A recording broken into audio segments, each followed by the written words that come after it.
राहुल की अनमोल यात्रा। एक नया दिन। राहुल 15 साल का एक जिज्ञासु और समझदार लड़का अपने छोटे से गांव में सुबह की ताजगी का आनंद ले रहा था। वह अपने घर के पास उगते सूरज को देखता है और सोचता है, हर दिन एक नया अवसर है, मुझे आज कुछ नया सीखना है। विद्यालय का पाठ। स्कूल में राहुल अपने शिक्षक से पूछता है, सर, जीवन का अर्थ क्या है? शिक्षक मुस्कुराते हुए जवाब देते हैं, जीवन एक सफर है राहुल, इसमें सबसे महत्वपूर्ण बात है सीखना। हम जितना अधिक सीखते हैं उतना ही हमारे जीवन का अर्थ स्पष्ट होता है। दोस्त का विचार। लंच ब्रेक में राहुल अपने दोस्त मनु से मिलता है। मनु उससे पूछता है, राहुल, तुम हमेशा इतने गंभीर क्यों रहते हो? राहुल गहराई से मुस्कुराते हुए कहता है, मैं जीवन के हर पल को समझने की कोशिश करता हूँ मनु, यह मेरी गंभीरता का कारण है। बुजुर्ग की सलाह। शाम को राहुल गांव के बुजुर्ग दादाजी से मिलने जाता है। दादाजी कहते हैं, बेटा, ज्ञान केवल किताबों में ही नहीं बल्कि हमारे चारों ओर की दुनिया में भी बिखरा है, उसे देखने और समझने की कोशिश करो। मेहनत की मिसाल।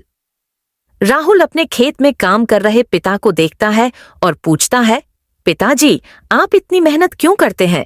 पिता मुस्कुराते हुए जवाब देते हैं, परिश्रम जीवन का आधार है बेटा, यह हमें न केवल जीविका देता है बल्कि संतुष्टि भी प्रदान करता है।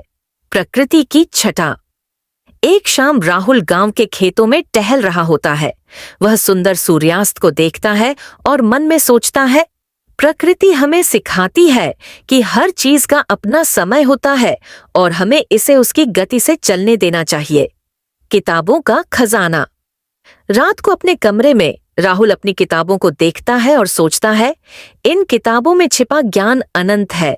जितना अधिक हम पढ़ते हैं उतना ही हमें समझने की आवश्यकता होती है।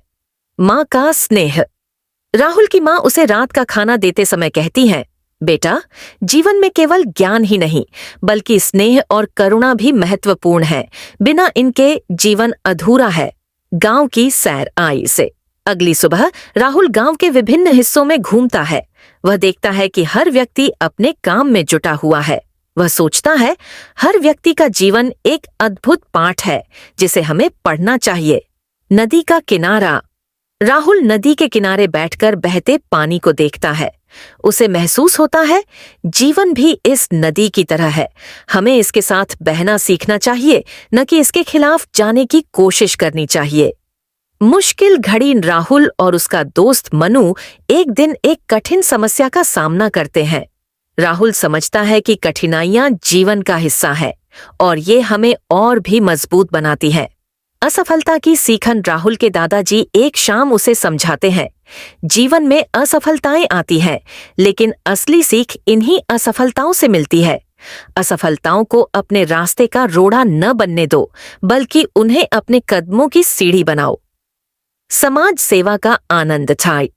राहुल ने एक दिन गांव के छोटे बच्चों को पढ़ाने का फैसला किया। उसे यह अनुभव होता है कि ज्ञान बांटने से बढ़ता है और इस कार्य से उसे गहरी संतुष्टि मिलती है। आत्मनिरीक्षण की रात। राहुल एक रात अपने बिस्तर पर लेटा सोचता है कि आज उसने क्या सीखा। वह समझता है कि सबसे महत्वपूर्ण ज्ञान आत्मज्ञान है। हमें पहले खुद को समझना चाहिए, तभी हम दुनिया को समझ पाएंगे। जीवन की दिशा। अब राहुल को स्पष्ट हो गया था कि जीवन एक निरंतर सीखने की प्रक्रिया है। वह जानता था कि हर दिन उसे एक नया सबक सिखाएगा और उसे आगे बढ़ाएगा। उसने अपने भविष्य को आशावादी दृष्टिकोण से देखने का फैसला किया और अपने ज्ञान की यात्रा को जारी रखने की ठानी। कहानी का संदेश। राहुल की इस यात्रा से हमें यह सीखने को मिलता है कि जीवन में सीखने की कोई उम्र नहीं होती। हर दिन हमें कुछ नया सीखने का अवसर देता है और हमें इस अवसर को भुनाने के लिए हमेशा तैयार रहना चाहिए। ज्ञान प्राप्ति का असली अर्थ खुद को और अपने आसपास की दुनिया को समझना है।